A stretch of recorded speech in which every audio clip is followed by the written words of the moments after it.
Jangan makan buah ini setelah minum obat. Berbahaya bagi ginjal Anda. Dukung saya dulu dengan like, subscribe, dan komentar di bawah sebelum kita bongkar rahasianya. Bapak Ibu usia berapa dan dari kota mana? Tulis di komentar biar kita bisa saling sapa dan doakan. Apakah Anda termasuk orang yang selalu makan buah setelah minum obat? Banyak orang melakukannya dengan keyakinan bahwa buah adalah simbol kesehatan. Rasanya segar, warnanya menarik, dan di benak kita selalu tertanam bahwa buah mengandung vitamin dan serat yang baik untuk tubuh. Maka, tidak sedikit lansia yang berpikir bahwa memakan buah setelah menelan obat akan membantu tubuh bekerja lebih cepat menyerap manfaatnya. Di banyak rumah di Indonesia, hal ini sudah menjadi kebiasaan turun-temurun. Namun tidak semua yang terlihat sehat benar-benar aman bagi tubuh, terutama bagi ginjal yang sudah mulai melemah seiring bertambahnya usia. Banyak orang tidak menyadari bahwa tubuh lansia memiliki cara kerja yang berbeda dengan tubuh muda. Proses penyerapan obat, metabolisme di hati, hingga penyaringan racun oleh ginjal semuanya berjalan lebih lambat. Ketika buah dikonsumsi pada waktu yang salah, terutama setelah minum obat, zat aktif dalam buah dapat memengaruhi cara tubuh memproses obat itu sendiri. Apa yang semula dimaksudkan untuk membantu penyembuhan justru bisa menimbulkan efek sebaliknya, seperti racun yang bekerja perlahan tanpa disadari. Saya sering melihat betapa kuatnya keyakinan masyarakat terhadap mitos ini. Banyak keluarga yang begitu sayang pada orang tuanya berusaha memberikan yang terbaik setiap pagi, obat, segelas air, lalu buah segar atau jus yang mereka kira menyehatkan. Mereka tidak tahu bahwa perpaduan itu justru bisa membuat obat tidak terurai dengan baik di dalam tubuh, bahkan menumpuk di darah dan membebani ginjal. Hal yang tampak penuh cinta, ternyata bisa menjadi kebiasaan yang diam-diam merusak kesehatan. Selama lebih dari 20 tahun, saya mendampingi pasien lansia di berbagai daerah, dari Surabaya, Medan hingga Makassar. Saya melihat satu pola yang sama. Banyak lansia datang dengan keluhan ringan seperti cepat lelah, pusing atau jantung berdebar, tapi hasil pemeriksaan menunjukkan penurunan fungsi ginjal atau gangguan pada tekanan darah. Ketika ditelusuri, ternyata ada kebiasaan kecil yang mereka anggap sepele. Makan buah segera setelah minum obat. Dari sinilah saya mulai menyadari bahwa edukasi sederhana seperti waktu makan buah sangatlah penting bagi kesehatan lansia. Jadi, sebelum kita melangkah lebih jauh, coba tanyakan pada diri sendiri. Apakah Anda atau orang tua Anda juga memiliki kebiasaan ini? Apakah Anda pernah merasa pusing, mual, atau jantung berdebar setelah minum obat dan kemudian makan buah? Bisa jadi tubuh Anda sedang memberi tanda bahwa ada interaksi yang tidak seimbang antara makanan dan obat yang dikonsumsi. Dalam video kali ini, saya ingin mengajak Anda memahami mengapa kebiasaan sederhana seperti makan buah setelah minum obat bisa menjadi bahaya tersembunyi bagi ginjal, serta bagaimana cara menghindarinya dengan benar dan aman. Saya masih sangat mengingat kisah Pak Rudi, seorang pria berusia 67 tahun asal Semarang. Setiap pagi, seperti banyak lansia lainnya, beliau menjalani rutinitas sederhana yang dianggap menyehatkan. Setelah bangun tidur, Pak Rudi minum obat tekanan darah dan kolesterol yang diresepkan dokter. Tak lama setelah itu, istrinya yang penuh kasih selalu membuatkan segelas jus jeruk segar, supaya Bapak makin sehat dan kuat, begitu katanya dengan tulus. Rutinitas itu berlangsung berbulan-bulan, tanpa pernah mereka sangka menyimpan bahaya. Hingga suatu hari, Pak Rudi mulai mengeluh tubuhnya terasa lemas. Wajahnya pucat, dan terkadang jantungnya berdebar tanpa sebab yang jelas. Ketika akhirnya beliau datang untuk kontrol, saya melihat perubahan yang cukup mengkhawatirkan. Tekanan darahnya tidak stabil, dan hasil laboratorium menunjukkan kadar obat di dalam darahnya 2 kali lipat dari batas normal. Fungsi ginjalnya pun menunjukkan tanda-tanda penurunan yang signifikan. Kami sempat berpikir ada kesalahan pada dosis obat, tapi setelah diperiksa ulang, dosisnya sudah tepat sesuai standar. Maka kami mulai menelusuri kebiasaannya sehari-hari. Apa yang dimakan, kapan waktu minum obat, dan bagaimana rutinitas paginya. Dari sinilah misteri itu mulai terungkap. Ternyata jus jeruk yang selama ini dianggap sehat menjadi penyebab utama masalahnya. Jeruk yang digunakan istrinya setiap pagi adalah jenis jeruk manis impor, yang memiliki kandungan zat aktif mirip dengan jeruk Bali, grapefruit. Zat tersebut dapat menghambat enzim hati yang bertugas memecah obat. Akibatnya, obat yang seharusnya terurai dengan stabil justru menumpuk dalam darah. Seperti ember yang terus diisi tanpa pernah dikosongkan, tubuh Pak Rudi perlahan-lahan dipenuhi zat obat dalam kadar yang berlebihan, yang justru membahayakan ginjal dan jantungnya sendiri. Saya masih ingat bagaimana wajah istrinya terlihat sangat terkejut dan sedih saat mengetahui penyebab sebenarnya. Ia tak pernah menyangka niat baiknya untuk menjaga kesehatan suami justru memperburuk kondisi Pak Rudi. "Saya kira jus jeruk itu menambah vitamin, Dok," katanya lirih. Itulah kenyataan yang sering terjadi di banyak keluarga Indonesia. Keinginan untuk berbuat baik tidak selalu diiringi dengan pengetahuan yang cukup tentang interaksi antara makanan dan obat. Banyak yang tidak tahu bahwa sesuatu yang sehat bisa berubah menjadi berbahaya bila dikonsumsi di waktu yang salah. Dan Pak Rudi bukanlah satu-satunya. Di berbagai kota seperti Bandung, Surabaya, hingga Medan, saya menemukan banyak kisah serupa. Lansia yang minum obat jantung atau tekanan darah, lalu makan buah delima, pepaya, atau jeruk sesaat setelahnya, mengalami efek samping yang serupa, tubuh lemah, jantung berdebar, bahkan ada yang sempat dirawat karena tekanan darah turun drastis. Cerita-cerita ini menjadi pengingat bagi saya bahwa edukasi sederhana, seperti kapan waktu yang tepat untuk makan buah, bisa menyelamatkan banyak nyawa di usia lanjut. Untuk memahami mengapa kebiasaan makan buah setelah minum obat bisa menimbulkan masalah, kita perlu mengenal dulu bagaimana tubuh memproses obat yang kita telan. Tubuh manusia ibarat sebuah pabrik besar yang sangat teratur. Ketika kita minum obat, perjalanan obat itu tidak berhenti di lambung saja. Obat akan larut di dalam cairan lambung, kemudian diserap oleh usus halus, dan dibawa masuk ke hati melalui aliran darah. Disinilah proses penting terjadi. Hati berfungsi seperti pusat pengolahan yang memastikan semua zat, baik dari makanan maupun obat, diproses dengan aman sebelum didistribusikan ke seluruh tubuh. Di dalam hati, terdapat sekelompok pekerja yang sangat penting, yang disebut enzim metabolisme obat. Salah satu yang paling berperan besar adalah enzim CYP3A4. Enzim ini bekerja seperti penjaga gerbang atau pengatur lalu lintas. Ia memastikan jumlah obat yang dilepaskan ke dalam darah tetap dalam batas aman, tidak terlalu sedikit sehingga obat menjadi tidak efektif, dan tidak terlalu banyak sehingga bisa berubah menjadi racun. Bila enzim ini bekerja dengan baik, obat akan tersebar ke seluruh tubuh sesuai dosis yang dibutuhkan.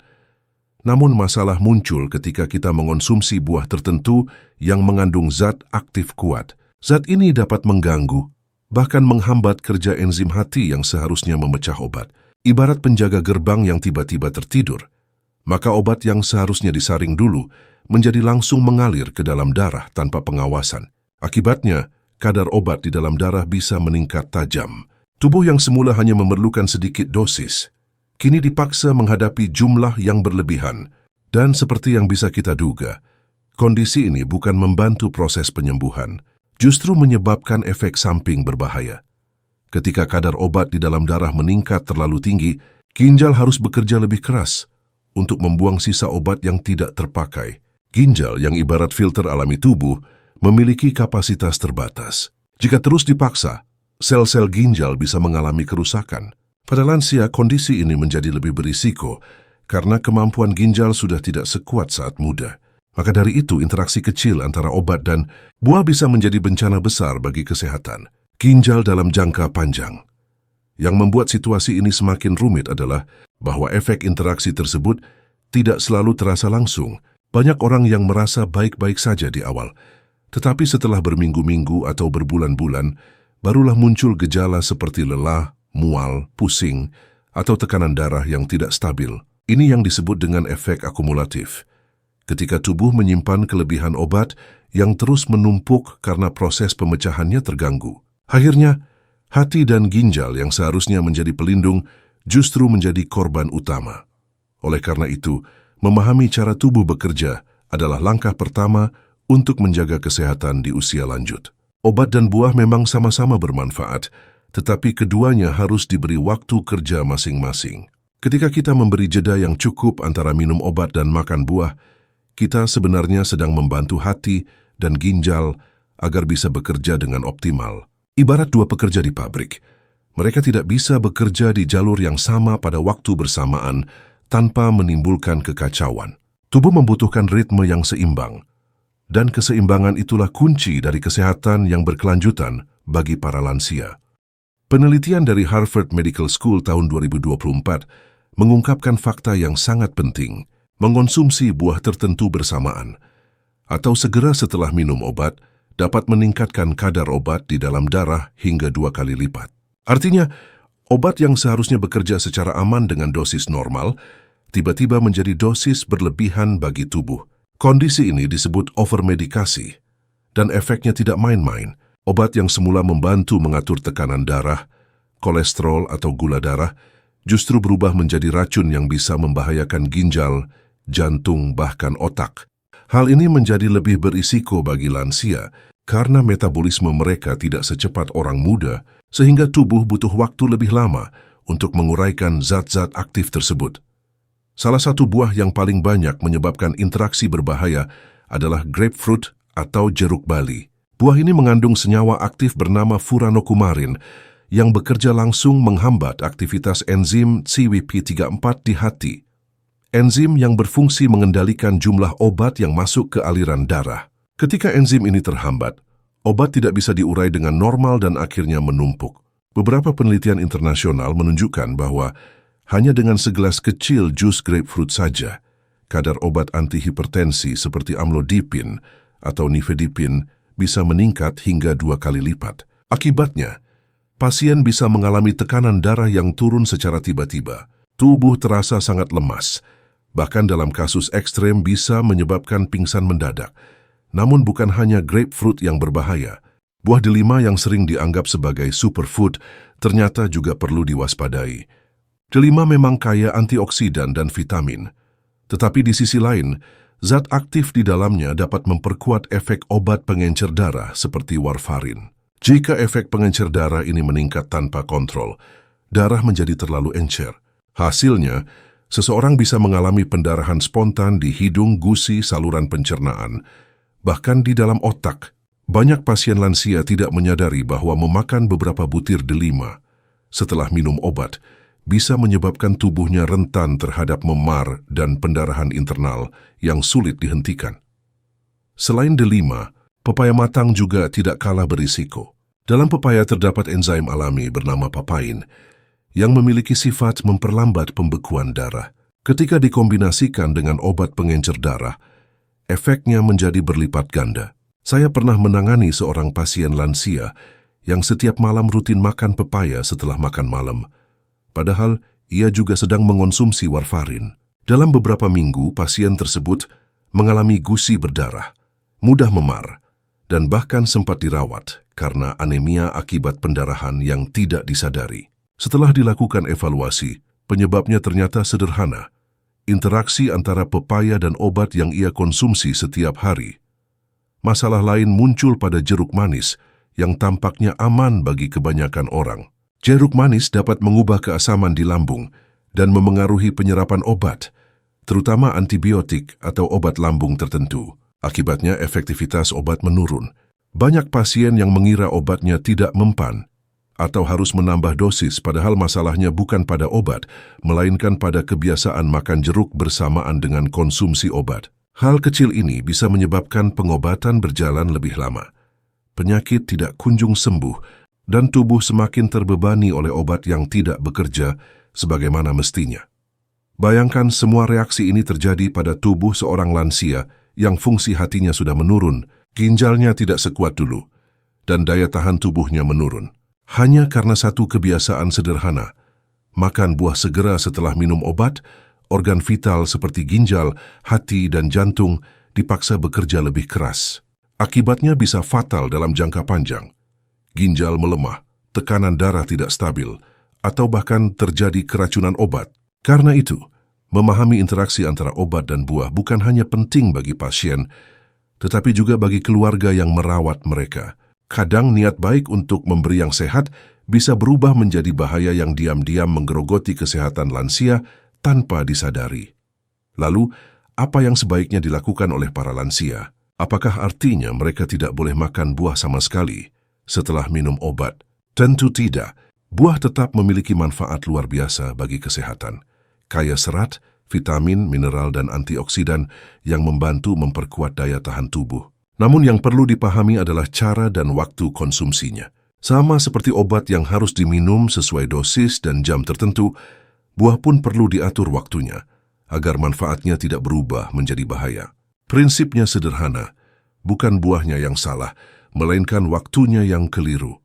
Langkah pertama dan paling penting adalah selalu minum obat dengan air putih, bukan dengan jus buah atau minuman lain.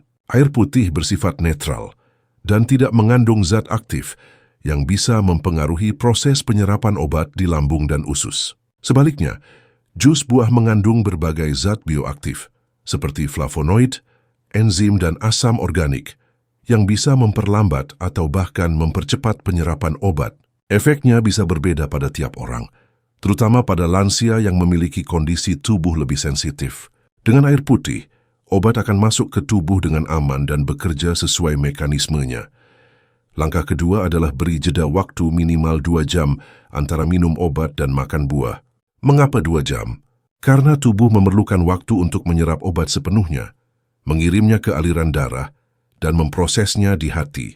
Jika Anda makan buah terlalu cepat, terutama buah yang memiliki zat aktif tinggi, proses ini akan terganggu. Ibaratnya hati dan ginjal sedang bekerja keras mengolah obat, lalu tiba-tiba diberi tugas baru untuk memproses buah. Akhirnya terjadi tumpang tindih. Dengan memberi jeda waktu, kita memberi kesempatan kepada organ-organ vital untuk bekerja dengan tenang dan efektif. Langkah ketiga adalah memilih jenis buah yang aman untuk dikonsumsi oleh lansia, terutama mereka yang rutin minum obat setiap hari. Buah seperti apel, pir, semangka, dan pisang yang tidak terlalu matang adalah pilihan terbaik. Apel kaya pektin, serat yang membantu menurunkan kolesterol dan menyehatkan usus. Pir mengandung banyak air, yang membantu menjaga keseimbangan cairan tubuh. Semangka membantu menurunkan tekanan darah, karena kandungan likopen dan sitrulinnya. Sedangkan pisang dalam jumlah wajar memberikan energi dan menjaga keseimbangan elektrolit tubuh. Semua buah ini relatif aman dan tidak mengganggu metabolisme obat. Sebaliknya penting untuk menghindari buah-buahan berisiko tinggi seperti grapefruit, delima, pepaya, dan jeruk manis setelah minum obat. Jenis-jenis buah ini mengandung zat yang dapat berinteraksi dengan obat jantung, tekanan darah, dan pengencer darah.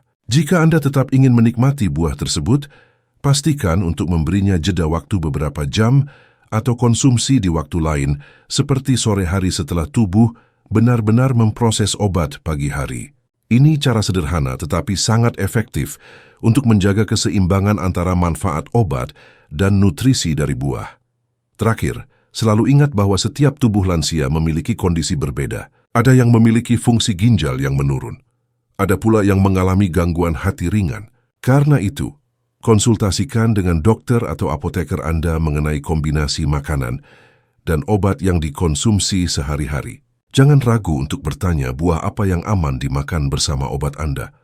Langkah kecil seperti ini bisa menjadi pembeda antara hidup sehat yang stabil dan munculnya komplikasi tak terduga. Mengatur waktu makan buah bukan sekadar kebiasaan baru, tetapi bentuk cinta dan tanggung jawab terhadap tubuh sendiri, agar setiap tetes obat yang diminum benar-benar menjadi penyembuh, bukan sebaliknya. Sahabat lansia yang saya hormati, kesehatan di usia tua bukan hanya tentang rajin minum obat atau mengikuti aturan dokter semata, tetapi juga tentang cara hidup yang penuh kesadaran dan kasih terhadap diri sendiri. Banyak orang tua yang sudah disiplin minum obat, tetapi belum memahami bahwa waktu makan, jenis makanan dan minuman yang dikonsumsi juga memainkan peran besar dalam keberhasilan pengobatan. Hal kecil seperti menunda makan buah selama 2 jam setelah minum obat bisa membuat perbedaan besar. Itu bukan sekadar aturan medis, tetapi bentuk perhatian terhadap keseimbangan tubuh yang bekerja keras setiap hari untuk menjaga kita tetap sehat. Coba bayangkan, jika setiap lansia di Indonesia mulai memahami hal sederhana ini, berapa banyak masalah kesehatan yang bisa dicegah? Berapa banyak orang yang bisa menghindari pusing, mual, atau gangguan ginjal hanya karena tahu kapan waktu yang tepat untuk makan buah? Hal-hal kecil seperti inilah yang sering diabaikan, padahal efeknya sangat besar dalam jangka panjang. Ingatlah selalu, tubuh kita seperti mesin yang sudah lama bekerja. Jika dirawat dengan lembut dan diberi waktu istirahat yang cukup, mesin itu akan tetap berjalan dengan baik, meski usia terus bertambah. Jika Anda mulai menerapkan kebiasaan kecil ini setiap hari, Anda tidak hanya menjaga ginjal tetap kuat dan hati tetap sehat, tetapi juga memberikan kesempatan bagi tubuh untuk memperbaiki diri secara alami. Tubuh lansia yang terawat dengan baik akan terasa lebih ringan, pikiran lebih tenang, dan energi lebih stabil sepanjang hari. Seperti yang sering saya katakan kepada pasien-pasien saya, kesehatan bukan diukur dari banyaknya obat yang diminum, tetapi dari seberapa baik kita memahami cara tubuh bekerja dan menghargai prosesnya. Dan sebelum video ini berakhir, saya ingin mengajak Anda semua untuk berpartisipasi dalam gerakan sederhana namun berarti. Silakan tekan tombol like, subscribe, dan aktifkan lonceng notifikasi agar tidak ketinggalan informasi penting tentang kesehatan lansia. Tulis di kolom komentar asal kota Anda, serta ceritakan kebiasaan makan buah Anda setelah minum obat. Siapa tahu pengalaman Anda bisa menjadi inspirasi bagi orang lain. Jangan lupa juga bagikan video ini ke grup keluarga dan grup WhatsApp Anda. Karena bisa jadi, satu langkah kecil yang Anda bagikan hari ini akan menjadi penyelamat bagi kesehatan orang yang Anda cintai. Mari bersama-sama kita wujudkan Indonesia yang sehat, bahagia, dan penuh kasih untuk para lansia tercinta.